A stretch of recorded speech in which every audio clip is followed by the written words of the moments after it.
Bismillahirrahmanirrahim. Assalamualaikum warahmatullahi wabarakatuh. Alhamdulillahirabbil alamin wa bihi nasta'in wa ala umuri dunya waddin.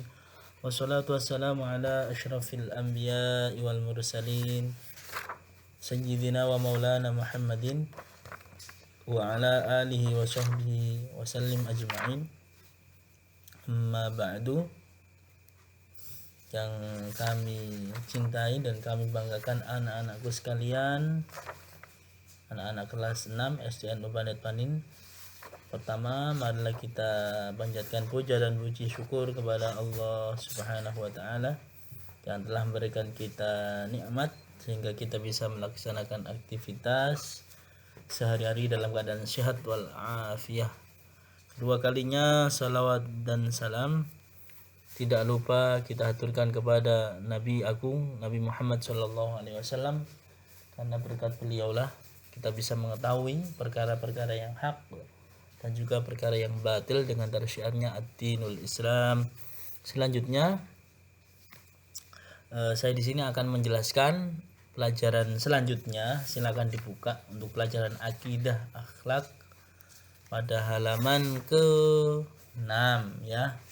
Pada halaman ke-6 itu masih tetap pada pembahasan al-ma'rifatu fil iman bil qada'i wal qadar, tentang mengetahui makna iman terhadap qada dan qadar. Selanjutnya di sini ada sabda Nabi Muhammad SAW mengenai iman terhadap qada dan qadar ya. Mengenai hubungannya dengan iman, maaf ya. Bismillahirrahmanirrahim, saya bacakan. Qala Rasulullah sallallahu alaihi wasallam, al-imanu an tu'mina billahi wa malaikatihi wa kutubihi wa rusulihi wal yaumil akhiri wa tu'minu bil qadri khairihi wa syarrihi minallahi ta'ala. Yang artinya Nabi Muhammad SAW bersabda, iman adalah kamu meyakini, yakni mempercayai baik ucapan dan perbuatan. Meyakini siapa? Meyakini Allah Subhanahu wa taala, malaikat-malaikatnya, kitab-kitabnya, para utusannya, hari akhir, dan juga meyakini ketetapan Allah yang bersifat baik dan buruk adalah berasal darinya.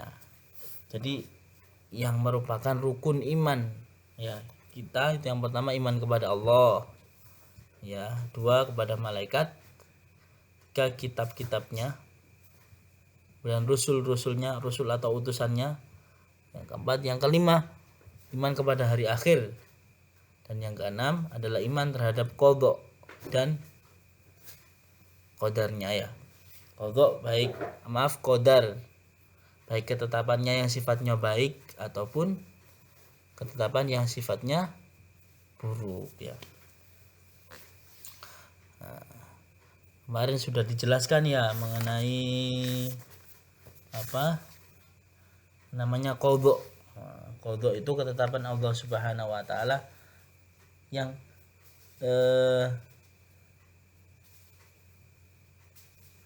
mana pembagiannya ada dua ya. Qada ketetapan Allah Subhanahu wa taala yang ada sejak zaman azali ya. Itu sudah tercantum di Lauhul Mahfuz ya. Sudah ada. Qada sendiri pembagiannya ada dua, yaitu qada yang sifatnya ittirari sama ikhtiyari. Kemudian qadar itu kalau sudah sudah apa istilah prakteknya, kenyataannya di dunia, itu yang namanya qadar.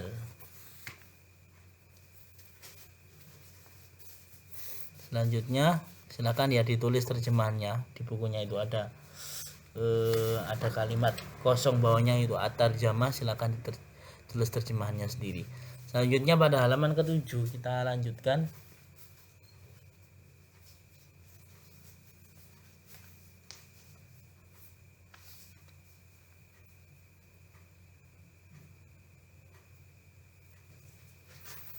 Halaman yang ketujuh adalah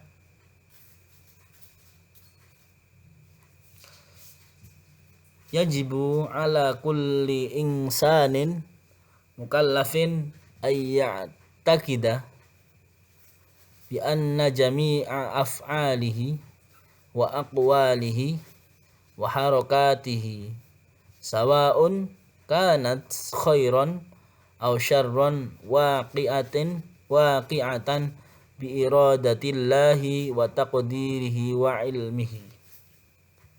Artinya wajib bagi setiap orang yang mukallaf. Mukallaf itu sudah dibebani hukum. Dibebani hukum berarti dia sudah berkewajiban melaksanakan kewajiban-kewajiban seperti kewajiban melaksanakan puasa, melaksanakan sholat. Untuk apa? Untuk meyakini bahwa segala perbuatan, ucapan, dan gerakannya, gerakan yang baik maupun gerakan yang buruk, ya. Jadi ucapan, perbuatan, ataupun pergerakannya yang baik ataupun buruk merupakan sesuatu yang terjadi karena takdir dan pengetahuan Allah. Jadi perbuatan kita, ucapan kita, gerakan kita semuanya sudah ditentukan oleh Allah Subhanahu wa taala. Ya. Oh, jadi si A nanti ngomong seperti ini. Nah, qadha-nya itu sudah ada, sudah ditulis oleh Allah. Oh, nanti ini ngomong seperti ini. Hari ini si A akan pergi ke sekolah terlambat. Nah, itu sudah qadha-nya, itu sudah ada, sudah ditetapkan oleh Allah Subhanahu wa ta'ala. Ataupun pergerakannya, gerak tubuh kita pergi kemana, itu sudah ditakdirkan dan ditentukan oleh Allah Subhanahu wa ta'ala, ya. Itu yang kemudian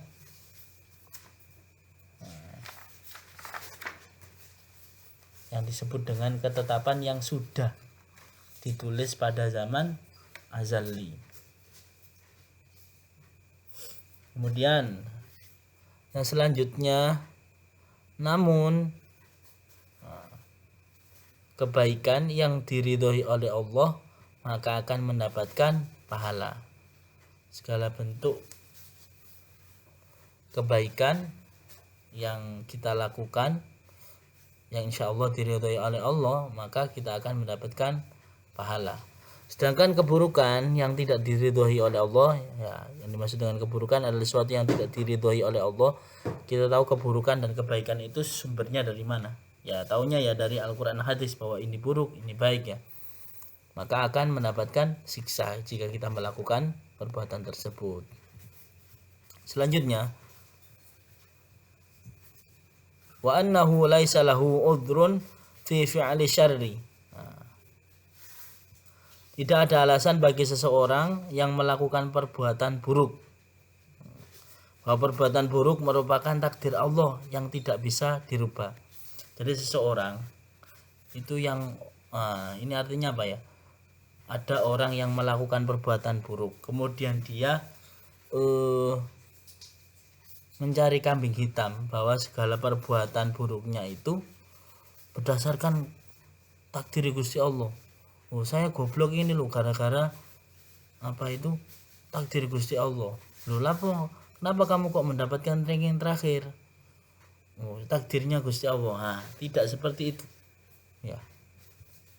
Bahwa kita tahu bahwa takdir Allah Subhanahu wa taala itu ada yang sifatnya ikhtiyari, ada yang sifatnya ittirari. Qadha ada yang sifatnya ittirari, ada yang ikhtiyari. Ada ketetapan Allah Subhanahu wa taala yang diberikan kepada makhluknya, yang mana makhluknya itu cuma bisa menerima saja, tidak bisa merubahnya. Contohnya apa? Kemarin sudah jelaskan, ya. Contohnya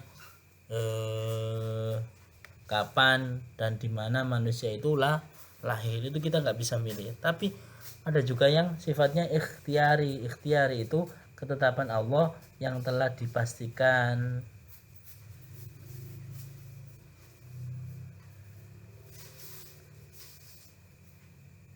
kepada makhluknya, yang mana manusia bisa memilih dan berusaha.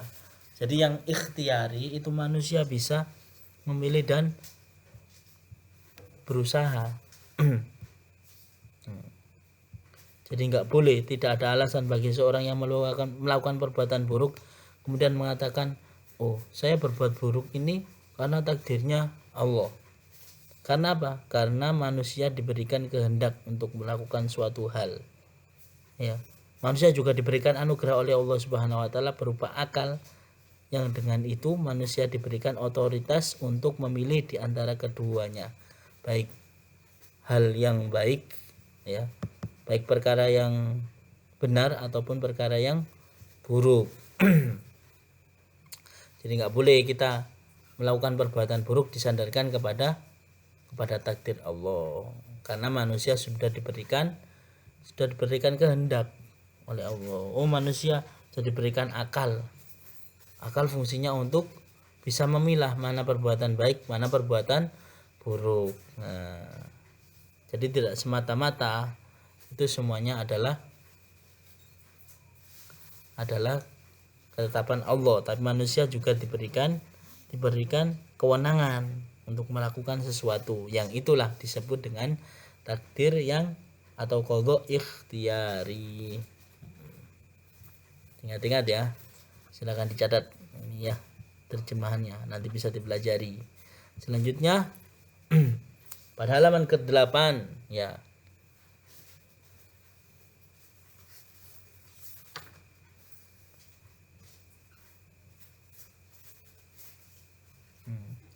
Pada halaman ke-8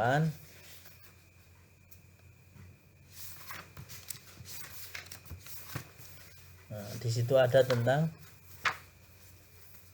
hikmah tentang qadha dan qadar ya. Hikmah dari iman terhadap qadha dan qadar. Saya bacakan. Setelah kita mempelajari, mengetahui dan memahami bahwa segala sesuatu yang terjadi baik dari seluruh alam atau dari kehidupan manusia itu berjalan menurut hukum Allah. Hukum Allah ada dua macam, yaitu hukum syariah dan sunatullah. Hukum syariah adalah hukum yang tertulis, yaitu hukum yang berdasarkan wahyu Allah Subhanahu wa taala, seperti ibadah, muamalah dan lain sebagainya ya. Hukum syariah itu seperti sholat, termasuk hukum syariah, jual beli hukum syariah, puasa juga hukum syariah dan hukum yang lainnya. Selanjutnya hukum yang kedua adalah sunnatullah. Sunnatullah adalah hukum yang tidak tertulis ya. Jadi nggak ada peraturan yang tertulisnya, yaitu hukum yang digariskan atau direncanakan oleh Allah terhadap kejadian alam, seperti contohnya api yang panas, air mengalir dari dataran tinggi menuju dataran rendah. Oleh karena itu manusia wajib berusaha dalam mencapai tujuannya ya. Jadi ini ya. Yang pertama, kalau ingin terhindar dari kebakaran harus waspada terhadap api. Kedua, kalau ingin sehat jagalah makanan dan tingkah laku. Jadi manusia itu diberikan oleh Allah Subhanahu wa taala otoritas terhadap dirinya, mau menjadi baik atau buruk, karena manusia sudah diberikan akal. Akal fungsinya untuk berpikir, mengetahui hal yang baik dan buruk, untuk mempelajari sumber-sumber hukum Islam, yaitu Al-Quran dan hadis. Dari situlah kita bisa mengetahui hal yang baik dan juga hal yang buruk. Juga bisa mengetahui tentang akhlak, ini akhlak baik, ini akhlak buruk, itu dari akal. Yang selanjutnya, kalau ingin selamat waspadalah terhadap hal-hal yang membahayakan. Selanjutnya, kalau ingin mendapatkan ilmu rajinlah belajar, dan inilah yang disebut dengan qadha yang sifatnya ikhtiari. Manusia bisa berusaha dan memilih. Selanjutnya, kalau ingin bahagia dunia dan akhirat patuhilah hukum Allah atau syariat. Selanjutnya pada halaman yang ke 9 ya. Halaman yang ke-9, hikmah dari iman terhadap qada dan qadar. Sebagai manusia kita tidak hanya dituntut untuk ikhtiar saja. Ikhtiar itu berusaha. Namun juga diwajibkan bertawakal, pasrah. Jadi setelah kita melakukan sesuatu, berusaha untuk mencapai tujuan kita. Jadi contohnya dalam hal kegiatan belajar mengajar, kita sudah berusaha supaya mendapatkan ranking yang baik, ranking 1, 2, ataupun mendapatkan ilmu yang bermanfaat, ilmu yang bisa membantu kita untuk memahami sesuatu.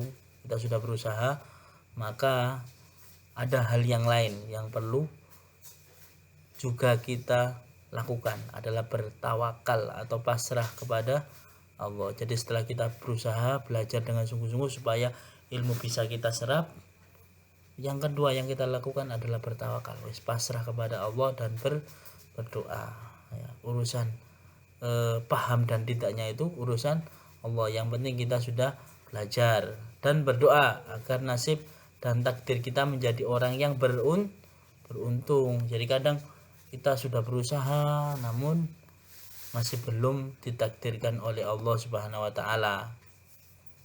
Mungkin bisa jadi kita belum berdoa atau masih belum pasrah kepada Allah.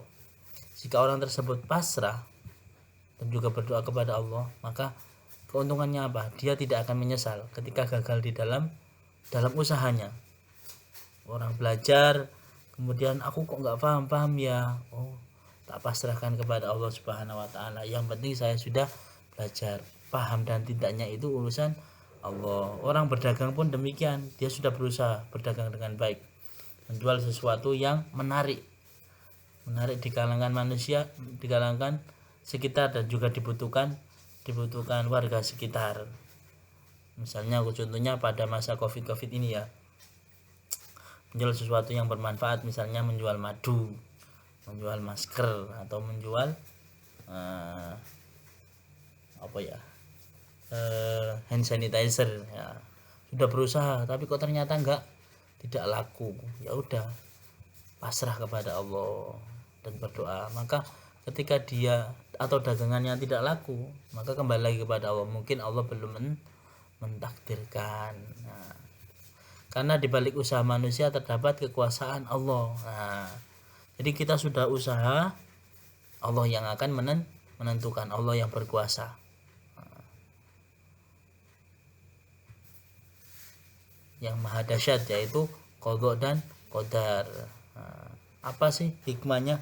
Yang pertama, melatih diri untuk banyak bersabar dan bersyukur. Jadi kalau kita beriman kepada qada dan qadar, yakin kalau ketetapan Allah itu gerak-gerik kita, ucapan kita, atau nasib kita itu sumbernya dari Allah, maka kita akan semakin bersyukur dan bersabar. Mungkin dagangan saya nggak laris karena belum ditakdirkan oleh Allah sebagai orang yang laris. Saya masih belum mendapatkan ranking 1. Masih belum. Mungkin kalau Allah Subhanahu wa taala mentakdirkan saya ranking 1 untuk tahun ini, saya akan mungkin sombong. Bisa juga seperti itu. Yang kedua, menjauhkan diri dari sifat-sifat yang sombong dan putus asa. Jadi kalau kita sandarannya kepada Allah, pasti tidak akan putus asa ketika usaha atau ikhtiar kita atau usaha kita gagal, maka kita kembalikan lagi kepada Allah yang menentukan. Ketiga, memupuk sifat optimis dan giat belajar.